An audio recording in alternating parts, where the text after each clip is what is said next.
తర్వాత చాలా ప్రాముఖ్యమైన మరొక సంఘటన జరిగింది. అదేంటంటే వరల్డ్ ఎకనామికల్ ఫోరం అని చెప్తారు. అంటే ప్రపంచ ఆర్థికము, వాణిజ్యము ఇవన్నీ కూడా వీరే అంతటినీ నిర్ణయించేవారు. అది స్థాపించిన వారు ఒకరున్నారు. క్లాస్ షవాబ్ అనే వ్యక్తి, వయసు 88. ఇప్పుడు ఆయన హఠాత్తుగా రిజైన్ చేశారు. ఎందుకు రిజైన్ చేశాడో తెలీదు, ఆయనే స్థాపించాడు. అదిను ఆ సమాచారం ఎలాగుందంటే రిజైన్స్ విత్ ఇమీడియట్ ఎఫెక్ట్ అని వేస్తున్నారు.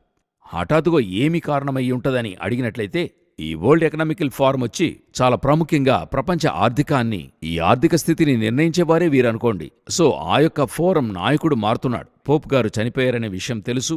సో మొదటి సమాచారాన్ని చూశాము. ఇప్పుడు ఈయన మారుతున్నాడు. అంటే ఒక గొప్ప రాజకీయ మార్పు, గొప్ప మత మార్పు, గొప్ప రీతిలో వ్యాపార మార్పు 3 జరుగుతున్నాయి. ప్రకటన గ్రంథము 13వ అధ్యాయాన్ని చదివి చూడండి. మతరీతి కార్యము, రాజకీయ కార్యము, వ్యాపార కార్యము 3 జరుగుతాయి. 13:7లో ఒక యుద్ధము జరిగి ప్రపంచాన్ని పట్టుకోవడానికి, 15లో మతరీతిగా పట్టుకోవడానికి, 16-17లో వ్యాపార రీతిగా పట్టుకోవడానికి. ఈ 3 మార్పులు ఒక వారంలో జరుగుతున్నాయి. నాయకత్వం మారుతుంది.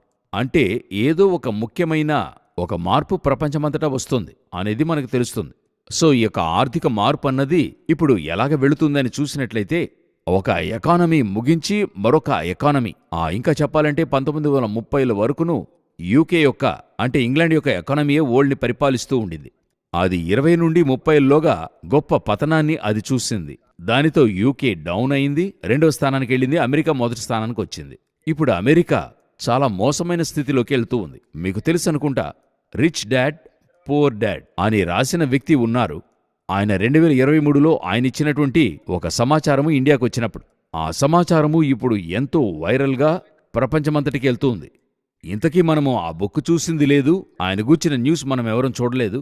మనం ముందుగానే ఈ కార్యక్రమంలో చాలా మాట్లాడున్నాం. కానీ ఇప్పుడు ఆ వీడియో వస్తున్నప్పుడు ఈ ప్రోగ్రాంలో మనం చెప్పింది, ఆయన చెప్పింది ఎంత పర్ఫెక్ట్గా ఉంది అనేటువంటిది ఆశ్చర్యంగా ఉండింది. ఏంటంటే ఆయన ఏం రాస్తున్నాడు, 2023లో చెప్పాడు. ఆయన ఏం చెప్పాడు, ఇంకా కొన్ని సంవత్సరాల్లో అమెరికా పూర్తి పతనాన్ని చూడబోతుంది అని చెప్తున్నాడు. అప్పుడు ట్రంప్ అధికారంలో లేడు, అదే ఇంపార్టెంట్. ట్రంప్ సెలెక్ట్ చేయబడలేదు, అది జో బైడెన్ యొక్క కాలం. అప్పుడు ఆయన చెప్తున్నాడు, అమెరికా గొప్ప ఆర్థిక సంక్షోభాన్ని చూస్తుంది. ఏ స్థాయికని చూసినట్లయితే ముంబై కంటే మోసమైన స్థానానికి వెళ్తుంది అని చెప్తున్నాడు. అది మాత్రం కాకుండా, అంటే ఆయన చెప్పేది అమెరికన్ ఎకానమీ అంటే దాని డాలర్ టిష్యూ పేపర్ లెవెల్కి వెళ్ళిపోతుంది. చైనాకైనా ఆయన కంపారిజనే చైనాకి అమెరికాకి చేస్తున్నాడు. అందులో ఆయన ఏం చెప్తున్నాడు, చైనాలో అధికమైన గోల్డ్ ఉంది. వారు నోటు అచ్చు వేస్తే వారికెంత బంగారం ఉందో దానిని బట్టి నోటు వేయొచ్చు. అదే ఓల్డ్ బ్యాంకులో అదొచ్చి ఒక ఫార్ములా అనుకోండి, అదొక టర్మ్స్ అండ్ కండిషన్స్ లాగా. మన దగ్గర ఎంత బంగారం నిలువ ఉందని చెప్తున్నామో దానిని బట్టి కరెన్సీ ప్రింట్ చేయగలం. అయితే అమెరికా తమ దగ్గర ఉన్న బంగారపు నిలువల కంటే అధికంగా ప్రింట్ చేస్తున్నారు.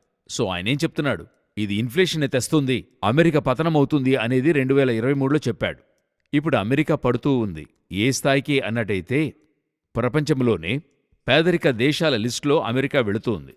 పలు స్థలాలలో మరి క్లీన్ చేయకుండా రోడ్లు, అమెరికా అంటేనే క్లీన్నెస్ అని చెప్తాం కదా, అక్కడి నుంచి వచ్చినోళ్లు ఎంతగా చెప్తుంటారు, ఎంత నీట్గా ఉందని చెప్పారో. అమెరికా ఇప్పుడు ఎంతో మోసమైన స్థితికి వెళుతుంది, గొప్ప పతనాన్ని సంధిస్తున్నట్టుగా చెప్తూ ఉన్నారు. సో ఇప్పుడు ఈ ఎకానమీ పడుతున్నప్పుడు తర్వాత ఈ స్థాయికి ఎవరు వస్తారో ఆటోమేటిక్గా మరొక ఎకానమీ రావాలి. అప్పుడు ఆ స్థాయికి యూరోపియన్ ఎకానమీయే లేచి రాబోతుంది మన కంటికి ముందుగా. ఇప్పుడు ఒక్కొక్క కార్యము ఒకదాని తర్వాత ఒకటి ప్రపంచమంతటా కూడా ఒక మార్పులోనికి వెళుతూనే ఉంది.